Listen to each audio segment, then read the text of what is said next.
سیدھا نظام کو لے کر چل رہے ہیں۔ میری تنقید تو اس جسمانی ریمانڈ کے طریقہ کار پر ہوتی ہے،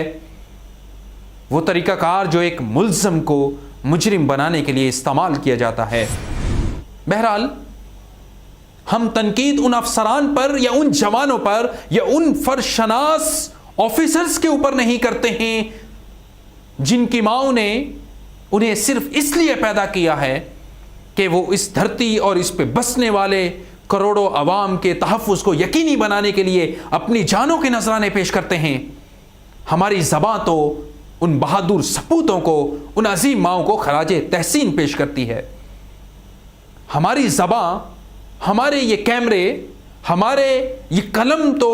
ایسے جوانوں کی عظمتوں کو سلام پیش کرتے ہیں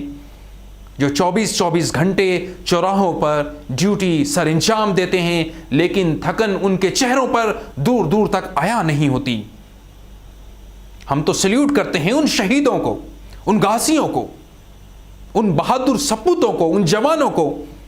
جو اس دھرتی کے لیے، اس کی عوام کے لیے، ان کی جان و مال کا تحفظ کو یقینی بنانے کے لیے اپنا گھر بار چھوڑ کر دوسرے شہروں میں رہتے ہیں، اپنے گھر کے نرم نازک بستر چھوڑ کر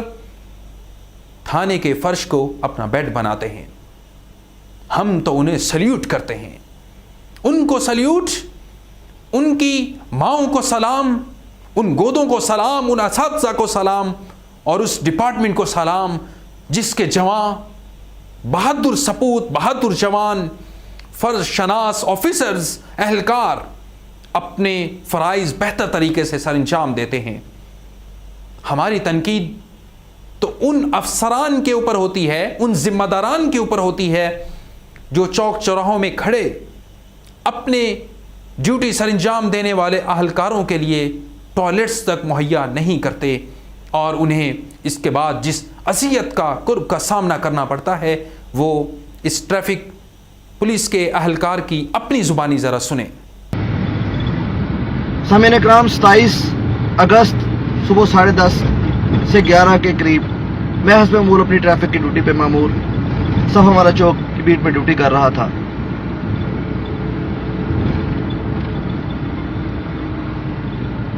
قریبی مقامی ایک ہوٹل میں اپنی ذاتی حاجت کے سلسلہ میں وہاں کے غسل خانہ میں گیا، اور وہاں سے بعد از فراغت جب میں ہوٹل سے باہر نکلا تو مجھے ایس پی صاحب کی، S P city division Hammad Raza Qureshi صاحب جو ٹریفک میں ایس پی سٹی ڈویژن کے فرائض انجام دے رہے ہیں، ان کی گاڑی آتے ہوئے نظر آئی، جو قریب آ کے رک گئی۔ میں ان کی طرف بڑھا، میں نے جا کے ان کو سلوٹ کیا۔ سلوٹ کرنے کے فوراً بعد ایس پی حماد رضا قریشی صاحب نے اپنی سرکاری جیپ کا شیشہ نیچے کیا اور اپنے سگریٹ کا لمبا سا کش لے کے انہوں نے میرے فیس کے اوپر دھواں مارا، اور اس کے بعد انہوں نے مجھے گالی گلوچ کرنا شروع کر دی اور اس طرح کے نازیبا الفاظ استعمال کیے جو کسی بھی غیرت مند شخص کے لیے ڈوب مرنے کا مقام ہے۔ جی، یہ وہ پریشانیاں ہیں، تکلیفیں ہیں جو اس ڈپارٹمنٹ کے بہادر جوان اٹھاتے ہیں۔ فرشناس اہلکار اور آفیسرز کو جن اذیتوں سے گزرنا پڑتا ہے، جن تکلیفوں سے گزرنا پڑتا ہے، چونکہ انہیں بنیادی سہولیات ہی میسر نہیں۔ ہم تو تنقید کرتے ہیں ان ارباب اقتدار پر آپ کے حق کے لیے 2 lakh police officers, 2 lakh police اہلکار جوان جو اس ڈپارٹمنٹ کا حصہ ہیں، ہم تو ان کے بنیادی حقوق کی بات کرتے ہیں، ہم انہیں بنیادی سہولیات دینے کی بات کرتے ہیں، ہم انہیں ٹوائلٹس پرووائڈ کرنے کی بات کرتے ہیں، تھانوں میں ٹھنڈا پانی دینے کی بات کرتے ہیں، کاغذ قلم دینے کی بات کرتے ہیں، ہم تو ان کے بچوں کو بہترین سکول دینے کی بات کرتے ہیں، ان کے لیے اسپیشل ہاسپٹلز دینے کی بات کرتے ہیں۔ ہم تو اکثر تنقید کرتے ہیں ارباب اقتدار پر، حکمرانوں پر، چونکہ ہم دیکھتے ہیں کہ آپ جس انداز میں اپنی ڈیوٹیاں سر انجام دیتے ہیں،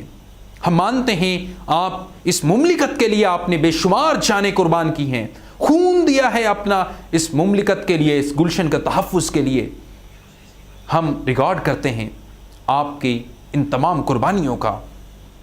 آپ کی ان فرشناسی کا، آپ کے ان بہادری کا، اس بہادری کا جس بہادری کا مظاہرہ کرتے ہوئے آپ دہشت گردوں سے بھی لڑتے ہیں۔ آپ اس ملک کے اندر موجود ناسور جو ہیں، ڈاکو ہیں, چور ہیں, لٹیرے ہیں, آپ